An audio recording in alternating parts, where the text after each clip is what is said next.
তবে অবশ্যই খেয়াল রাখবেন কোনোভাবেই যেন ছবি ওঠার সময় আপনার হাত না চলে আসে।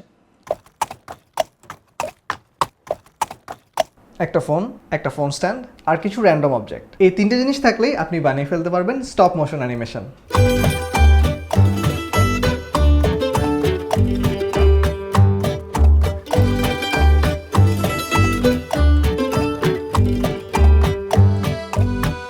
Hello everyone, Zubair here. তো আপনারা অনেকেই কিন্তু আমার লাস্ট স্টপ মোশন টিউটোরিয়ালটা দেখে বলেছেন, ভাইয়া আমাদের অনেকেরই কিন্তু পিসির অ্যাক্সেস নেই, আপনি সম্পূর্ণ টিউটোরিয়ালটা অর্থাৎ স্টপ মোশন টিউটোরিয়ালটা আপনার ফোন দিয়ে শ্যুট করে এবং সেটাতে এডিট করে দেখান। আজকের ভিডিওটা হচ্ছে আপনাদের জন্যই। আজকে হচ্ছে স্টপ মোশন টিউটোরিয়াল, যেটা আমরা ফোন দিয়ে শ্যুট এবং এডিট দুইটাই করব। তবে এটার জন্য আমাদের একটা অ্যাপ ইনস্টল করতে হবে, সেটা হচ্ছে স্টপ মোশন স্টুডিও। আপনারা প্লে স্টোরে কিন্তু পেয়ে যাবেন। আজকের টিউটোরিয়ালটার উপর বেস করে কিন্তু একটা কন্টেস্টও লঞ্চ করছি, যেটা আমি ভিডিও শেষে আরও ডিটেইলে আপনাদেরকে বলবো। তবে আজকের ভিডিওটা শুরু করার আগে একটা ব্যাপার একটু মেনশন করি, সেটা হচ্ছে আজকের ভিডিওটা স্পন্সর করেছে Phitron। যারা কম্পিউটার সায়েন্স অর্থাৎ সিএসসি ভালো মতো পড়তে চান, যারা প্রোগ্রামার হতে চান, তাদের জন্য একদম সি প্রোগ্রামিং এর প্রবলেম সলভিং থেকে শুরু করে data structures, algorithms, object oriented programming, database, cloud computing ধরে ধরে শেখানো হবে। পুরো 1 বছর আনলিমিটেড সাপোর্ট দিবে, তাও 6500 টাকায়। শেখাবে ইউনিভার্সিটির ফ্যাকাল্টি আর চমৎকার কিছু ট্রেনার। নিচের ডেসক্রিপশন বক্সে কোর্সের লিঙ্ক দেওয়া থাকবে। তো প্রথমে আমি স্টপ মোশন স্টুডিও অ্যাপটা লঞ্চ করে ফেলবো, দেন নিউ মুভি। তো এরকম একটা লেআউট চলে আসবে। এখানে আপনারা যে গিয়ার আইকনটা দেখতে পাচ্ছেন সেখানে প্রেস করতে হবে। এটা হচ্ছে বেসিক্যালি আপনি যে স্টপ মোশনটা বানাবেন সেটার স্পিড, যেটা পরিমাপ করা হয় এফপিএস দিয়ে। এফপিএস হচ্ছে ফ্রেমস পার সেকেন্ড। আমি যদি একটু সহজ ভাষায় বলি, আপনি যতগুলো ছবি তুললে 1 সেকেন্ড কমপ্লিট হবে আপনার স্টপ মোশনের, সেটাই হচ্ছে আপনার এফপিএস। যেমন এখানে দেখেন 10 সিলেক্ট করা আছে। আমি যদি 10টা ছবি তুলি তাহলে আমার স্টপ মোশন ভিডিওর 1 সেকেন্ড পূরণ হবে। আপনি যদি মনে করেন আপনি স্টপ মোশনটাকে একটু ফাস্ট বানাবেন, সেক্ষেত্রে আপনি এফপিএস বাড়িয়ে দিবেন, অর্থাৎ এই ভ্যালুটাকে আপনি বাড়িয়ে দিবেন, যেমন 12 অথবা 15 দিতে পারেন এর ভ্যালু। একইভাবে আপনি যদি মনে করেন আপনার স্টপ মোশনটা একটু স্লো করবেন, সেক্ষেত্রে 8 অথবা 6 এই ভ্যালুটা কিন্তু আপনি সিলেক্ট করতে পারেন। যাই হোক, এটা নিয়ে কনফিউজড হওয়ার কিছু নেই, কারণ এই জিনিসটা কিন্তু আপনি স্টপ মোশন শ্যুট করার পরেও চেঞ্জ করতে পারবেন। তবে বেস্ট রেজাল্ট পাওয়ার জন্য এর ভ্যালু 10 থেকে 12 এই রেঞ্জে রাখাটাই ভালো। এরপরে ডান দিকে কর্নারে যে ক্যামেরা আইকনটা দেখতে পাচ্ছেন সেখানে যদি প্রেস করেন তাহলে আপনি মেইন স্টপ মোশনের লেআউটে চলে যাবেন। তো এই লেআউটটা ব্যবহার করে কিন্তু আপনাকে স্টপ মোশনটা বানাতে হবে। আমি এই লেআউটের বিভিন্ন জিনিস সম্পর্কে আপনাদেরকে একটু পরিচয় করিয়ে দিই। আপনি যদি ডান দিকের কর্নারে যে আইকনটা আছে সেখানে প্রেস করেন তাহলে একটা অপশন আপনি পাবেন, যেখানে কিনা আপনি আপনার ক্যামেরার বিভিন্ন সেটিংস চেঞ্জ করতে পারবেন। আমি প্রেস করব এম অর্থাৎ মোডে।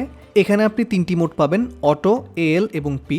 আপনারা চাইলে অটো মোডে কিন্তু শ্যুট করতে পারেন, তবে আমি প্রিফার করি পি মোডে শ্যুট করা, কারণ এতে করে হোয়াইট ব্যালেন্সটা কিন্তু ম্যানুয়ালি সেট করা যায়। আমি যদি AW লেখা আইকনটাতে প্রেস করি তাহলে কিন্তু আমার হোয়াইট ব্যালেন্সের 4টা অপশন চলে আসবে। আমি আমার লাইটিং কন্ডিশন অনুযায়ী হোয়াইট ব্যালেন্স সেট করছি। আপনারা যারা হোয়াইট ব্যালেন্স নিয়ে নতুন এবং এটা নিয়ে একটু কনফিউজড, আপনারা খেয়াল রাখবেন যে হোয়াইট ব্যালেন্স সেটিংসে আপনার ফ্রেমটা ন্যাচারাল কালার দেখাচ্ছে, সেটাই কিন্তু আপনারা সিলেক্ট করবেন। আপনারা যদি একটা ছবি তুলতে চান, সেক্ষেত্রে আপনারা লাল রঙের যে বাটনটা দেখতে পাচ্ছেন সেটা ক্লিক করলে কিন্তু ছবি উঠে যাবে। এখন চলে আসি স্টপ মোশনের বেসিক নিয়ে। স্টপ মোশন হচ্ছে বেসিক্যালি অনেকগুলো ছবি তুলে তুলে একটা ভিডিও বানানো। যেমন দেখেন, আমি যদি একটা বেসিক স্টপ মোশন বানাতে চাই, আমি প্রথমে এই ফ্রেমটার একটা ছবি তুলে ফেলবো। এরপর আমি আমার ফ্রেমের মধ্যে একটা অবজেক্ট রাখবো, আরও একটা ছবি তুলে ফেলবো। এরপর আরও একটা অবজেক্ট রাখবো, আরও একটা ছবি তুলবো। এরপর আরও একটা অবজেক্ট রেখে আরও একটা ছবি তুলবো। এখন আমি উল্টা কাজটা করব, অর্থাৎ 3টা অবজেক্টই এক এক করে আমি সরিয়ে ফেলবো এবং প্রত্যেকবারই একটা করে ছবি তুলব।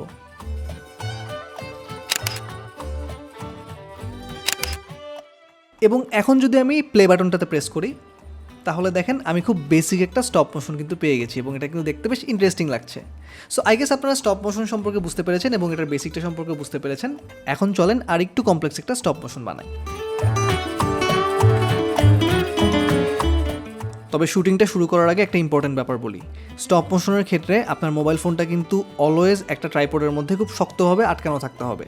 আপনি যদি দেখেন আমি যখনই স্ক্রিনে ট্যাপ করছি তখনই কিন্তু মোবাইলটা নড়ছে, এটা কিন্তু হতে যাওয়া যাবে না।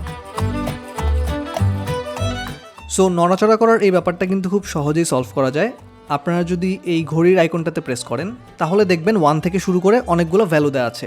এগুলো বেসিক্যালি সেলফ টাইমার অপশন। যেমন আমি 3 সিলেক্ট করে ডান প্রেস করব, অর্থাৎ প্রতি 3 সেকেন্ড পরপর সে কিন্তু অটোমেটিকভাবে ছবি তুলবে। এর ফলে আমাকে কিন্তু আর ম্যানুয়ালি শাটার প্রেস করতে হচ্ছে না এবং আমার ফোনও কিন্তু নড়াচড়া করবে না।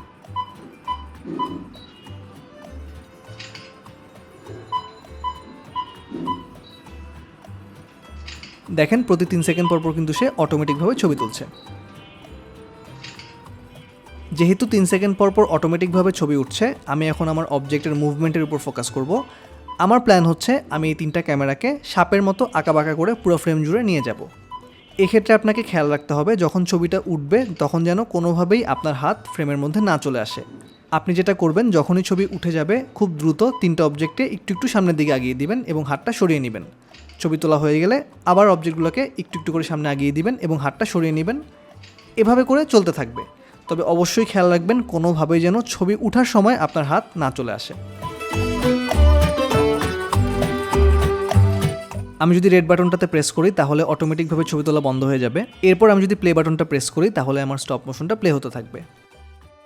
দেখেন কি সুন্দর একটা স্টপ মোশন হয়ে গেল। তবে আমার কাছে মনে হচ্ছে এর স্পিডটা একটু স্লো, সো আমি চাচ্ছি এই স্পিডটাকে আরেকটু বাড়িয়ে দিব। এই জন্য আমাকে যেটা করতে হবে, আমি প্রেস করব ব্যাকে, দেন সেই গিয়ার আইকনটাতে আমি ভ্যালুটা সিলেক্ট করব 12। পারফেক্ট, এই স্পিডটা কিন্তু আমার বেশ পছন্দ হয়েছে। তো দেখেন খুব সহজেই কিন্তু আমরা একটা স্টপ মোশন বানিয়ে ফেললাম আমাদের ফোন, একটা ফোন হোল্ডার আর কিছু অবজেক্ট ইউজ করে।